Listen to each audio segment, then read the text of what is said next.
Hi everyone. Hello. Welcome to another session. And today here with me is Ananya. Hello, everyone. So today we have a new practice set for Maharashtra set. Many of you will be appearing for this Maharashtra set exam this 7th of April. So we thought for your last moment revision, we should give you a few nice questions so that you guys can get a quick revision on all the topics. So for that reason, let me first share my screen and then we can get started with our revision. All right. So it's our day 8 of MH set crash course. There are 7 videos before this. If you haven't watched them yet, please do. They will really help you with a quick revision of all the topics of the exam. All right, so let's move on to our first question. Here. The Country Wife is a Huh. play. The Country Wife is a play written by Dash. Is it George Etheridge, Thomas Otway, William Congreve, or William Y. Shirley? The Country Wife is a play written by one of the following. All right. So we all know The Country Wife. It's a very popular restoration comedy by none other than William Y. Shirley. So let me tell you all a bit more about this work. So it's a restoration comedy written by William Y. Shirley, and it was first performed in 1675. A product of the tolerant early restoration period, the play reflects aristocratic and anti-Puritan ideology and was controversial for its sexual explicitness even in its own time. So, sexual explicitness was a recurring element in Restoration comedy. And The Country Wife is a major Restoration comedy by William Wycherley. Do look up all the Restoration comedies by the major Restoration playwrights. Very important. Yes, next.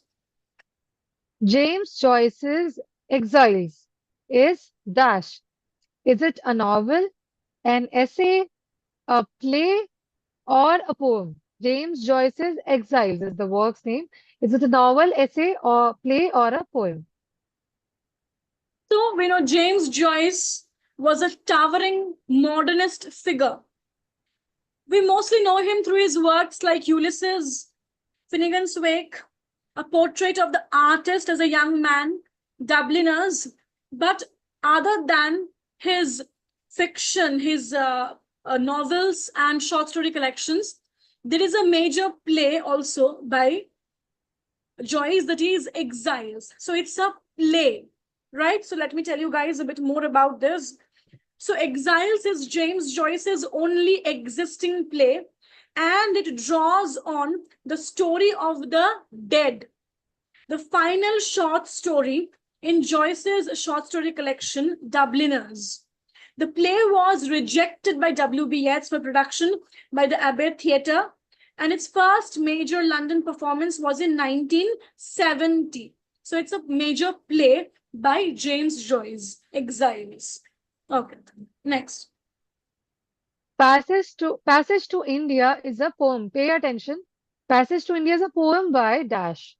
Is it by Robert Frost, Walt Whitman, Emily Dickinson, or E.M. Forster? Passage to India, a poem, is by one of the following writers. All right. So it's a very famous work by the American poet Walt Whitman, right? So it is also a poetry collection, and it's also a poem within that collection, right? So as you know, Walt Whitman was a major American poet with very prominent romantic tendencies. His very popular poems are there, like Leaves of Grass. It's a very famous poetry collection. So do look up the poems of Walt Whitman and also other American poets like Robert Frost, Emily Dickinson. They're also very important. So do look up their poems and try to read them as much as you can. Right. Next. Edmund Spenser's The Shepherd's Calendar was dedicated to dash. Is it Sir Philip Sidney, Christopher Marlowe, Robert Greene, or Thomas Lodge? Edmund Spenser's Shepherd's Calendar. Very famously, it was dedicated to either of the following writers. Okay. So Edmund Spenser's The Shepherd's Calendar, it was dedicated to Sir Philip Sidney. All right. So it was Spenser's first major poetic work, published in 1579. And this work is an emulation of Virgil's first work, the Eclogues. And Spenser wrote this series of pastorals at the commencement of his career, and it was dedicated to none other than Sir Philip Sidney. Right. Next. The author of the biography Life of Johnson, 1791, is dash. Is it Edward Gibbon, Oliver Goldsmith, James Boswell, or Richard Sheridan? The author of the biography Life of Johnson, 1791. So Johnson himself was a stalwart when it came to biography and biographical criticism. And after his death came out his biography, that is Life of Johnson, which was written by none other than his companion and friend James Boswell. So the Life of Samuel Johnson by James Boswell is a biography of the English writer Dr. Samuel Johnson. The work was from the beginning a critical and popular success, and it represents a landmark in the development of the modern genre of the biography. Do look up major biographers and the biographies they have written, like which are the writers they have written about. Like Leighton Strachey was a very prominent biographer of the early 20th century. He was a member of the Bloomsbury group. And for example, like who wrote the biography of whom? Like Thomas Moore was the biographer of Byron. Then Elizabeth Gaskell was the biographer of Charlotte Bronte. So in this way, you should know who wrote, which writer wrote the biography of which writer, right? So biography is a very important genre. So you should have a basic knowledge of which biographies are important, in which era this genre of the biography got the maximum boom. All right, so these are the basic things you should know before any exam. Right, next. Brides of Reason is the title of a volume of poems authored by dash. Is it Ronald Bottrell, Cecil Day Lewis, Donald Davy, or Keith Douglas? Brides of Reason, this is the title of the volume of poems. It is authored by either of the following writers. So, Brides of Reason, it's a very remarkable collection of poetry by Donald Davy. It was Donald Davy's second book of poetry. And this poetry collection had very important poems of Donald Davy, like Remembering the 30s and Wood Pigeons at Raheny. These two poems of this collection are very important poems by Donald Davy. All right, do look up important poetry collections of important poets. Right, next. The Dumb Dancer is a play by dash. Is it by Asif Karimbhoy, Guru Charan Das, Badal Sarkar, or Mahesh L. Kunchwar? The Dumb Dancer, that is the play's name. It is by which writer of the following? So it's a very notable play by none other than Asif Karimbhoy. And this play tells the story of a Kathakali dancer Bhima. So this play talks about the Kathakali dancer Bhima, who plays the mythological role of Bhima and over-identify himself with the mythological character of Bhim. So that's what this play is about. The Dumb Dancer by Asif Karimbhoy. Right. Next. Janki is a character in Mulk Raj Anand's novel Dash. Is it Coolie, Untouchable, The Village, or The Big Heart? Janki is the character's name. It's in either of the following Mulk Raj Anand's novel. So Janaki is a character in the novel The Big Heart by Mulk Raj Anand. So this novel was written in 1945, and the theme of this novel is the conflict between hereditary coppersmiths and the capitalists.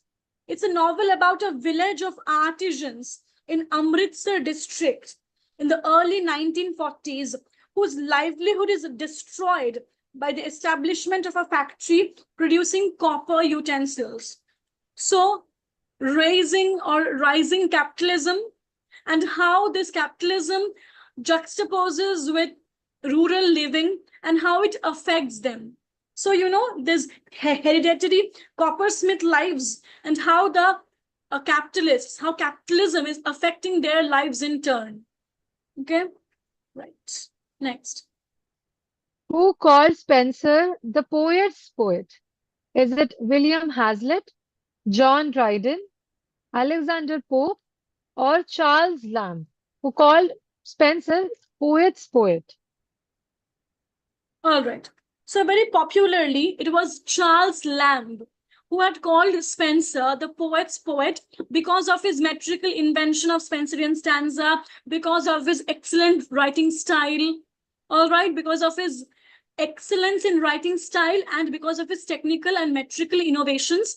Charles Lamb called Spencer the poet's poet, right? Next. Okay, so here again, we have a reminder for you that at Vallat, we are running a certificate course on Indian literatures in translation, where Dr. Pritha Vasan is doing a wonderful course on classical, medieval, nationalist, and partition literature of India. We're already halfway through the course because the course started from 1st of April. So if you haven't enrolled yet, the number is there on the screen where you can contact for your further queries and can get enrolled easily.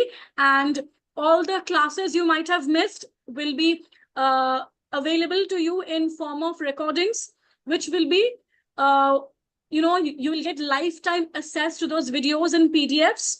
So if you haven't enrolled yet, please do soon. All right, next. The Subaltern Studies was a series of volumes edited by Dash. Is it Sudhir Mukherjee, Meenakshi Mukherjee, Ranajit Guha, or Ramchandra Guha? All right.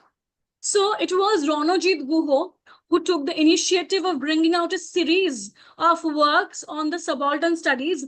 He was also a formidable part of this group of subaltern studies, and it's a very important field of study. This study on the subaltern. It also refers to a group of South Asian intellectuals who have studied about the subaltern phenomena, and Ranajit Guha brought out a series of books or works on subaltern studies. All right, like see here, Subaltern Studies, Volume 5, Writings on South Asian History and Society, edited by Ranajit Guha. He is also a major historian and writer. Do look up the works and names of major historians like Ranajit Guha, Romila Thapar. All right, next.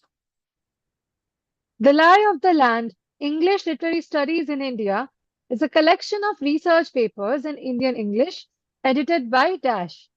Is it Meenakshi Mukherjee, Bharti Mukherjee, Rajeshwari Sundar Rajan, Nancy James? Lie of the Land, English Literary Studies in India. This is a collection of research papers, Indian English. Who is it edited by? So the Lie of the Land, English Literary Studies in India, it's a very formidable and massive collection of research papers in Indian English edited by none other than Rajeshwari Sundar Rajan. This book or this collection of research papers talks about English literature, its importance as a discipline or as a body of texts, that shapes the minds, attitudes, behavior, and social aspirations of India's educated urban elite. Right? So, this work or this collection of research papers tries to negotiate with the idea of how English literature as a discipline shapes up the identity. You know, how this discipline is instrumental in forming, in molding the identity politics of the Indian elite class. All right. There are many other critical works like this, like Gauri Vishwanathan's Masks of Conquest. Do look up these critical works which have been written on Indian English studies or English literary studies in India, right? How this discipline has been accepted and how this discipline has grown in India, right? Next. Obasan is a novel by Japanese-Canadian author Dash. Is it by Joy Kogawa, Shyam Selvadurai, Toni Morrison, or none of the above? Obasan is a novel. It is by a Japanese-Canadian author. Okay. So it's a very popular work by Joy Kogawa. All right. It was first published in 1981 and it chronicles Canada's internment and persecution of its citizens of Japanese descent during the Second World War from the perspective of a young child. All right. In 2005, it was the One Book, One Vancouver selection. So this work, this text talks about the Canadian internment and persecution of the Japanese people in its country, especially during the time of the Second World War. And this text is presented to us from the consciousness of a young child who has witnessed these events, and his or her consciousness is filtered and presented to us in this text. All right, next. Who wrote the epistle, A Letter to Lord Byron? Is it Tennyson, Gerald M. Hopkins, W.H. Auden, or Dylan Thomas? The epistle's name is Letter to Lord Byron. I have to tell who wrote it. So, Letter to Lord Byron, it's a work by W.H. Auden.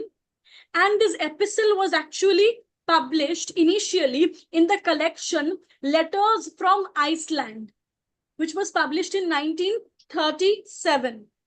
But later, this epistle was revised and published by various publication houses. And I will just tell you the beginning of this work because it's very interesting, the opening line. So, Letter to Lord Byron by W.H. Auden begins like this. Excuse, my lord, the liberty I take in thus addressing you. I know that you will pay the price of authorship and make the allowances an author has to do. A poet's fan mail will be nothing new. And then a lord, good lord, you must be peppered like Gary Cooper, Coughlin, or Dick Shepherd. So, a very mixed feelings epistle where mixed feelings are coming up. On the one hand, he is also a fan, but he's also trying to talk to him as a normal person, as another poet. So it's a very interesting work. Do look up all the works of W.H. Auden, very important and very influential writer of the 20th century. Right, next. Which critic theorized the act of reading by foregrounding the concept of interpretive communities? Now, is it Stanley Fish, Kenneth Brooks, Alan Tate, or John Crow Ransom? The concept is interpretive communities. Which critic theorized it? This idea of the interpretive communities is it's a very integral part of reader response criticism. The school of criticism, which relies or which believes or which relies on its readers, which relies on the responses of the readers generated after reading a particular text. And what does this phrase mean? What do we mean by interpretive communities? So, Stanley Fish is the answer, and let me tell you what he meant by this phrase. Stanley Fish defines the interpretive communities as being made up of those who share interpretive strategies, not for reading, but for writing texts, for constituting their properties and assigning their intentions. So it refers to a community who share interpretive strategies not only for reading, but actually for writing texts. Okay? And this idea is an integral part of reader response criticism, and this idea was formulated by Stanley Fish. Next.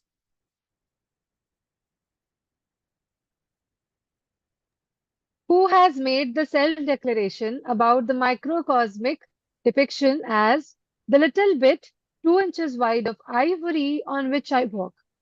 Is it George Eliot, Jane Austen, Walter Scott, or Joseph Conrad, who made the self-declaration about the microscopic depiction as the little bit 2 inches wide of ivory on which I walk? Okay, so it's none other than Jane Austen, who was very famous for her microcosmic depiction. Microcosmic depiction means representing the entire society just through 2 or 3 families. She was boiling down the picture of an entire society through 2 or 3 families. That's what you mean by microcosmic, bringing down the entire structure to a tiny portion. And she famously said that her work or her microcosmic depiction is the little bit of ivory on which she works, because she works on a very concentrated level, and in all of her work, starting from Sense and Sensibility to Persuasion and Northanger Abbey, in all of her works we see that her plot lines revolve around maybe 2 families or 3 families, not more than that. She's not showing hundreds of people or huge crowds, not that. The main characters or the main plot lines revolve around 2 or 3 maximum families who belong to certain strata of the society. And through them, Austen has always tried to show the entire attitudes. She has always tried to capture just to this few people the entire attitudes of the society, of the contemporary society, their hypocrisies, their romantic tendencies, their capitalistic tendencies. And that's what you mean by microcosmic, right? Next. The Reconstructive Angel is an essay by Dash. Is it Paul de Man, Barbara Johnson, M.H. Abrams, or Jacques Derrida? The essay's name is the Deconstructive Angel. It is a very popular essay. It's either by Paul de Man, Barbara Johnson, M.H. Abrams, or Jacques Derrida. All right. So it's a very popular essay by M.H. Abrams. M.H. Abrams was a very popular critic, and he's very famous for writing some important works in Romanticism also, like The Mirror and the Lamp. So do look up the critical works of M.H. Abrams. We all know about his glossary of literary terms. So do look up his works of literary criticism as well. Right, next. Which novel of D.H. Lawrence deals with Mexican life and typically emphasizes on the values of the primitive as opposed to the civilized? Is it Women in Love, Sons and Lovers, The Plumed Serpent, or Lady Chatterley's Lover? This novel of D.H. Lawrence deals with Mexican life and emphasizes on the values of the primitive. So it is The Plumed Serpent by D.H. Lawrence. It's a political novel which was published in 1926. And this novel is set in Mexico. Mexico is the setting, and its theme reflect the experiences D.H. Lawrence had when he had visited Mexico. All right. The novel's plot concerns Kate Leslie, an Irish tourist who visits Mexico after the Mexican Revolution. And the Mexican life, the place, people, that's what this novel talks about. All right. Do look up all novels of D.H. Lawrence, starting from The White Peacock. Very, very important. Also, his poems are important. His short stories. He wrote many short stories, many poems. Do look up not only his novels, but also his poems, short stories, also his critical works like Why the Novel Matters. Why the Novel Matters is a very important book by Lawrence, where he talks about the importance and significance of the genre of the novel and how it becomes a bright book in our lives. All right, next. Who introduced the concept of encoding decoding? Is it Frederick Jameson, Stuart Hall, Jürgen Habermas, or Homi Bhabha, who has introduced the concept of encoding decoding?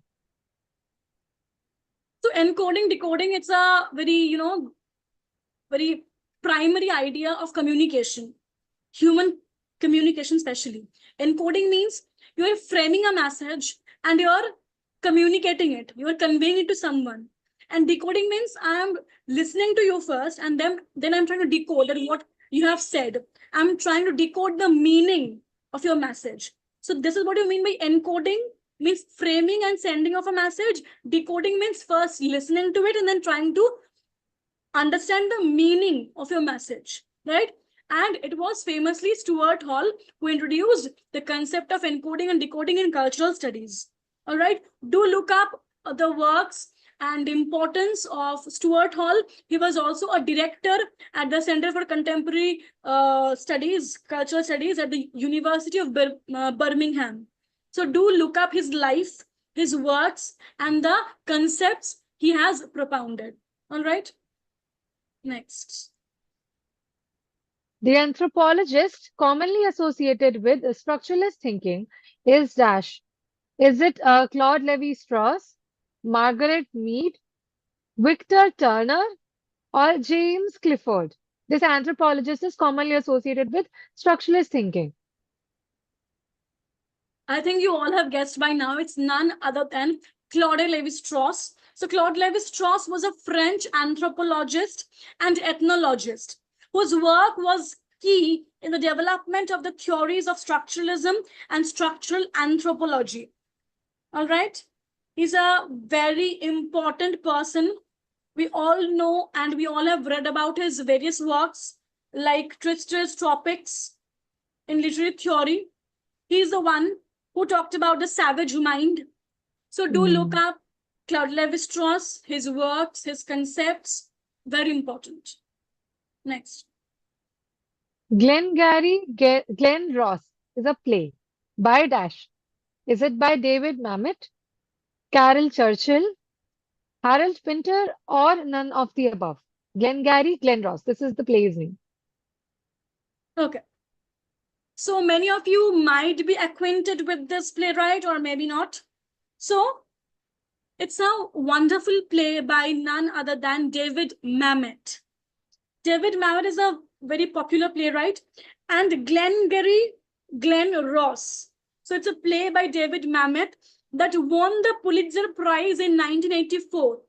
The play shows parts of 2 days in the lives of four desperate Chicago real estate agents who are prepared to engage in any number of unethical, illegal acts, from lies and flattery to bribery, threats, intimidation, and burglary, to sell real estate to unwitting prospective buyers. Again, capitalism, real estate, money, fraudulent activities. David Mamet, very important playwright. Do look up his works if you haven't yet. All right. Again, before we wrap up, guys, it's a reminder that those of you who have already joined this course, it's wonderful. Those of you who haven't yet, but are still thinking about whether to join or not to join, the number is there on the screen where you can contact and address your further queries. And then you can join this course, which is going on at Vallat now. It's a certificate course on Indian literatures in translation. The course has started from 1st of April It will go on till 9th. Now we are doing medieval period. So do hurry and join this course. It's a wonderful course. It will help you in all of your exams you're preparing to sit for. NET, SET, PSC exams, an interview. This course will help you a lot. All right. So I think that's all. So yes. So with that, I would like to wish all of the MH SET aspirants out there a really best of luck to you all. Relax. You all have prepared really well and give your exam with a cool and calm mind. Don't panic. Everything's going to be all right. So to all the MH SET aspirants out there, best of luck from the entire team of Vallat and here also from Ananya. Yes, all the very best. I know you're prepared. Just stay calm in the exam and focus. And I'm sure you'll clear it. All the very best. Yes, so all the very best to all of you out there. We all are with you. And so relax. You all have prepared well and all the very best. And we will meet you all again on Monday at 9 p.m. Till then, take care. Good night. Bye bye.